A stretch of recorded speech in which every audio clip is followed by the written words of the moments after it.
Hello दोस्तों, स्वागत है आप सभी का इस नए सेशन में। दोस्तों मेंस आंसर राइटिंग के सेशन में।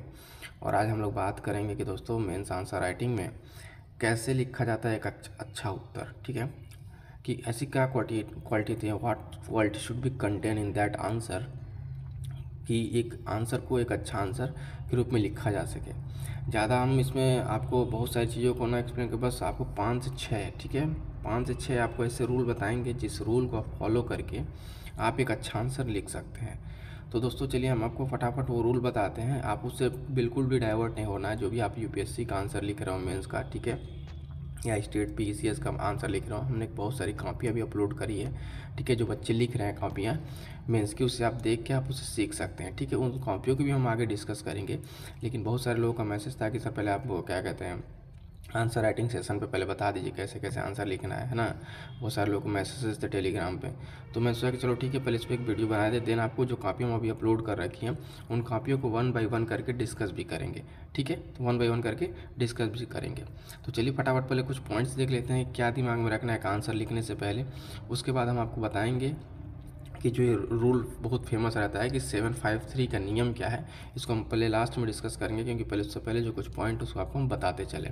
ठीक है, तो सबसे पहले जानिए कि जो आप अपना आंसर राइटिंग करेंगे किसी भी क्वेश्चन का, जब आप आंसर लिखने जाते हैं तो उस आंसर राइटिंग में जो हम आंसर देते हैं उसमें कोशिश पहले ये होनी चाहिए कि उसको प्रमाणिक हो, मतलब कि इधर उधर की बातें ना हो।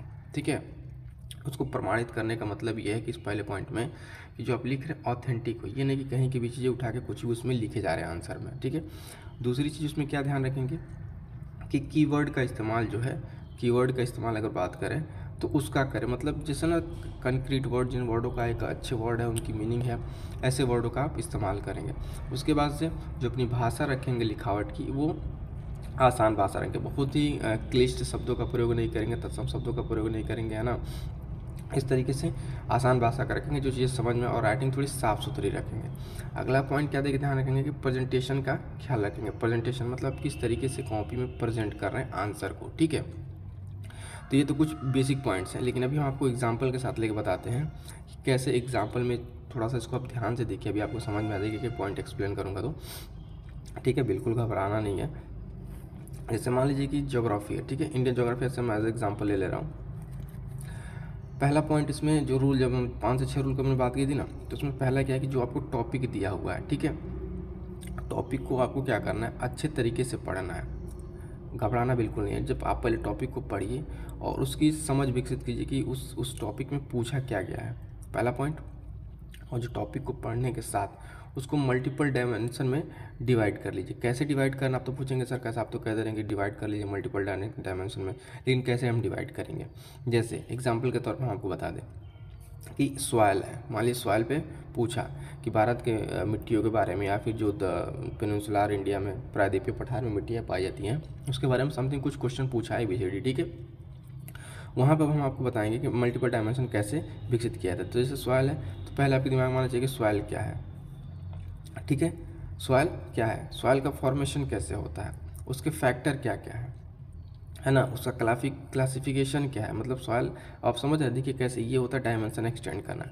उसके बाद से सॉइल हो गया, ठीक है, उसके बाद से इसमें है कि सॉइल की प्रॉब्लम्स क्या है, सॉइल के सोल्यूशंस क्या है, मतलब जो सॉइल है, मिट्टी है अगर बात करें तो ये होता है इसका डायमेंशन डेवलप करना। कैसे डायमेंशन, कि क्या सॉइल, मतलब कि अगर देखें आप तो उसके विभिन्न डायमेंशंस में, आयामों में हमने मिट्टी को एकदम तोड़ दिया है। अब इस तरीके से आंसर को फ्रेम करना शुरू करेंगे। अगर कोशिश हो सके जहाँ पे अगर हमें मिल जा रहा है, ठीक है, मैप बनाने के लिए, तो 1 से 2 मैप भी ज़रूर उसमें बना दें। यानी मैप बना कर अगर आप लोकेट करते हैं तो एक अच्छा आंसर माना जाता है। चाहे आप महाद्वीप का जो भी अगर बनने वाला तो बना दें, इंडिया का बन पाए, यूपी का बनने वाला हो। ठीक है, तो अब इसमें बहुत ज़रूरी है कि मैप की आपको प्रैक्टिस आनी चाहिए। ठीक है, मैप आपको आना चाहिए। और मैप आप होता है ना कि 10-15 से 20 सेकंड में पहले बनाना तो नहीं आएगा, लेकिन आप धीरे धीरे जब प्रैक्टिस करेंगे तो मैप बनाना आपको अच्छे से आ जाएगा। ठीक है, तो ये 2 पॉइंट आपको समझ में आया कि हमें जो आंसर लिखना है उस आंसर में क्या करना है। पहली बात तो कि उस टॉपिक को अच्छे से समझना है। ठीक है, और दूसरा चीज़ क्या है कि उसमें मैप अगर जहाँ आवश्यक है उस वहाँ पर हमको मैप वहाँ पर फिट करना है। तीसरी चीज़ हम बात करेंगे उसमें क्या, कि रीड द केयरफुली, मतलब कि जो क्वेश्चंस हैं उसको आप बहुत ध्यान से पढ़ें, क्योंकि जो हम टेस्ट में देख रहे हैं बच्चों की कॉपियाँ, उसमें क्या हो रहा है कि जो क्वेश्चन की डिमांड कुछ और है, क्वेश्चन कुछ और पूछ रहा है, लेकिन जल्दबाजी में पढ़ने के बाद से बच्चे उसमें क्वेश्चन का आंसर कुछ और लिखने चले जा रहे हैं, यानी डायरेक्शन बदल जा रहा है। इसीलिए तीसरा पॉइंट एकदम अपने दिमाग में रखेंगे कि प्रश्नों को 2 या 3 भागों में विभाजित करेंगे, डिवाइड कर लेंगे एज पर द डिमांड। जैसे कि उसमें क्या क्या पूछा है ना, क्लासिफिकेशन पूछा है, क्रिटिसिज्म पूछा है ना, उसके बारे में अगर आप देखें तो उसके बारे में प्रॉब्लम्स का सोल्यूशन पूछा है, प्रॉब्लम्स को पूछा है, एरिया लोकेट करने को कहा है। तो क्वेश्चन को ध्यान से पढ़ना बहुत ज़रूरी है, ठीक है। और उसको फिर क्लासीफाई कैसे करना आप भी आगे चल के बताते हैं। चौथा पॉइंट क्या है कि फोकस रखेंगे अपने एक्सटेंशन वर्ड पे, ठीक है। मतलब कि जो उन प्रश्नों में कुछ ऐसे वर्ड होते हैं ना जो कीवर्ड्स कह लें, या फिर जिस पे क्वेश्चन का बेस टिका होता है, तो वर्ड क्या है कि क्वेश्चन को व्याख्या करना है ना, आलोचना करना है, विवेचना करना है या वर्णन करना है। इन वर्डों का विशेष करके फोकस रखेंगे लिखते टाइम आंसर। ये 4 वर्ड हो गए। उसके बाद से हम आपको बताएं कि 5वां पॉइंट क्या है। ये गलतियाँ बार बार बच्चे कर रहे हैं कि कहाँ जहाँ एक्सप्लेन करना रहता है वहाँ उस चीज़ों को एक्सटेंड ना करके वहाँ पे शॉर्ट में लिख देते हैं। फिर उसके बाद अगर कहीं हम बात करें जहाँ भी विवेचना आलोचना करना है तो वहाँ सीधे सिंपली एक्सप्लेनेशन डेफिनेशन देखने के लिए कापियों में देखने को मिल रहा है, क्योंकि हम आपको कापियाँ भी दिखाएंगे अभी, ठीक है।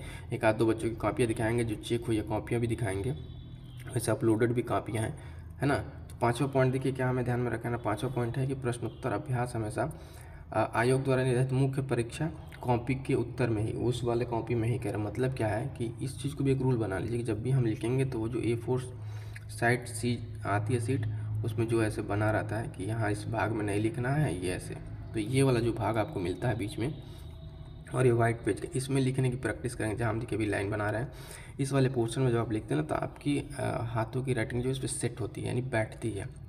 कई बार ऐसा होता है कि जब हम यहाँ से लिखना स्टार्ट करते हैं ऐसे ऐसे चला जाता है, इधर लिखना ऐसे तिरछा हो जाता है, कभी इधर चला जाता है। तो इन चीज़ों से हमें बचना है, ठीक है। तो हमेशा क्या ध्यान रखेंगे, आंसर लिखना चाहे आप भले में स्टार्टिंग में देखिए आप बहुत ही मतलब होता है ना कि आंसर बिल्कुल पढ़ने लायक नहीं होगा, लेकिन एटलीस्ट आप शुरुआत तो करोगे। अभी जब आप देखोगे ना शुरुआत करोगे तो चीज़ आपको नहीं समझ में आएगी क्या लिखना है क्या नहीं, लेकिन जब पढ़ के लिखना शुरू करो, क्योंकि आप इस एग्ज़ाम को अगर क्वालिफाई करना चाहते हो तो लिखना आपके लिए बहुत मस्ट हो जाता है।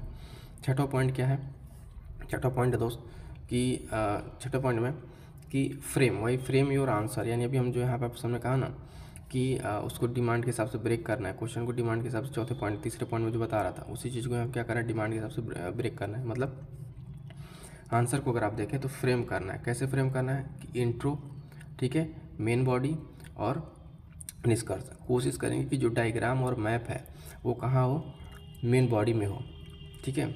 इंट्रो क्या है, 2 से 3 लाइन, मतलब जो पूछा गया उसके बारे में आप अगर ध्यान देंगे तो 20 से 25 शब्दों में आप इंट्रो के लिए यानी 2 से 3 लाइनों में लिखने। जैसे सॉइल की हम लोग बात कर रहा था तो सॉइल क्या है ना, कहाँ कहाँ पे क्या फॉर्मेशन, इस तरीके से। मेन बॉडी में अगर हम देखें तो कारण और वर्गीकरण, ठीक है, समाधान, उपाय, ये सब सारी चीज़ें मेन बॉडी में आ जाती हैं। और मेन बॉडी में क्या करेंगे, डायग्राम को हम इंक्लूड कर देंगे। उसके बाद से लास्ट जो पॉइंट है निष्कर्ष यानी सोल्यूशन, ठीक है। और इन चीज़ों में ना आपका योजना रिपोर्ट यूज कर सकते हैं। और देखिए क्वेश्चन कैसा भी हो लेकिन आपका जो एंड है ना वो एक पॉजिटिव नोट पे ख़त्म होना चाहिए, यानी आशावाद होना चाहिए, उसमें लगना चाहिए कि हाँ आप कोई भी प्रॉब्लम है उससे सोल्यूशन को आप निकाल सकते हैं। ऐसा नहीं है कि आपने बहुत ही डीप तरीके से चले गए कि नहीं ये तो ऐसा प्रॉब्लम है उसका सोल्यूशन हो ही नहीं सकता, ऐसा है वैसा नहीं। तो कंक्लूजन में हमेशा पॉजिटिव एंड पे उसको ख़त्म करें आंसर को, और कोशिश करें कोई योजना रिपोर्ट है तो उसकी रिपोर्ट को आप कोट कर सकें, तो ये होगा आपका ऑथेंटिक डेटा, ठीक है। तो चलिए अब हम आपको दिखाते हैं कि एक आंसर कैसे लिखा जाता है। जो बच्चों ने आंसर लिख के सबमिट किया था उसको समझ लेते हैं। एक एग्जांपल लाइव के बच्चे देख कॉपी में कैसे लिखते हैं। पहली बात तो देख लीजिए आप, वही कॉपी है, ये बाउंड्री वाली कॉपी है ना। अब यहाँ पे क्वेश्चन क्या पूछा है, क्वेश्चन के बारे पढ़ लेते हैं कि भारत में क्रांतिकारी राष्ट्रवाद के उदय के कारणों का रेखांकित कीजिए, साथ ही क्रांतिकारी राष्ट्रवाद के पहले चरण की विशेषताओं का वर्णन कीजिए। 8 नंबर के क्वेश्चन है। अब इस क्वेश्चन में ध्यान देंगे तो क्या क्या इसको जो अगर ब्रेक करें हम तो क्रांतिकारी राष्ट्रवाद के बारे में पूछा है और उसके उदय के कारण पूछ रहा है, उदय के कारण को पूछ रहा है। उसके बाद कह रहा है कि उसके कारण से पहले जो विशेषताएं हैं उसको वर्णन कीजिए। 3 पार्ट में टूट जाएगा कि पहले हम क्रांतिकारी का बता देंगे राष्ट्रवाद क्या है, फिर उसका कारण बता देंगे और उसकी विशेषता। देखिए इस बच्चे ने बहुत अच्छी कॉपी लिखी है, उसको हम बता दें कि 19वीं शताब्दी के अंत में क्रांतिकारी राष्ट्रवाद का उदय हुआ जिनका विचारधारा स्वराज मांगने से नहीं अपितु संघर्ष से प्राप्त होगा। तो देखिए यहाँ पे जो कॉपी चेक हुई, इन्होंने भी जो चेक करने के बाद ऐसा लगा कि हाँ इन्होंने आंसर बहुत क्या कहते हैं इंट्रो बहुत अच्छा लिखा, तो 2 से 3 लाइन में इंट्रो हो गया, उन्होंने राष्ट्रवाद को बता दिया।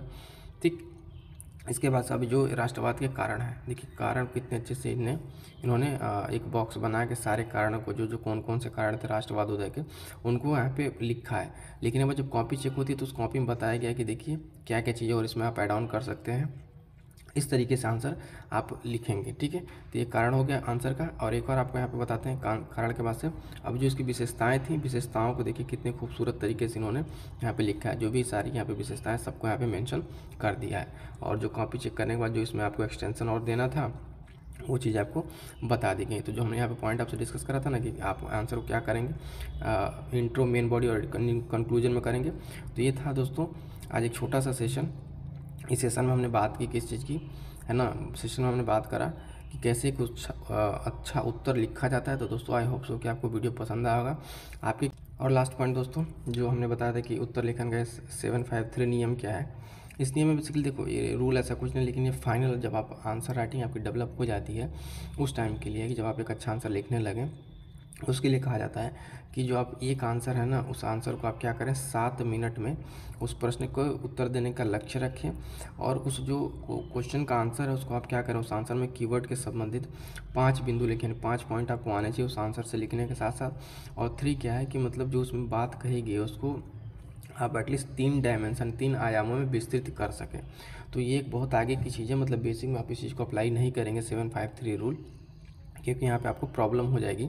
जब आप आंसर राइटिंग लिखना सीख जाएंगे और आप अच्छा आंसर लिखने लगेंगे तब उस टाइम में आता है 753 रूल कि आप 7 ही मिनट में एक आंसर को लिख पाएँ, है ना, और उसके 5 डायमेंशन में लिखें, 5 पॉइंट्स लिखें, 3 डायमेंशन में लिखें। ठीक है दोस्तों, तो ये था एक छोटा सा सेशन जिस सेशन में हमने बात करी दोस्तों कि कैसे एक अच्छा आंसर लिखा जाता है ना, कैसे एक अच्छा आंसर लिखा जाता है। आपके क्या सुझाव आप कमेंट करके बता सकते हैं आपको वीडियो कैसी लगी।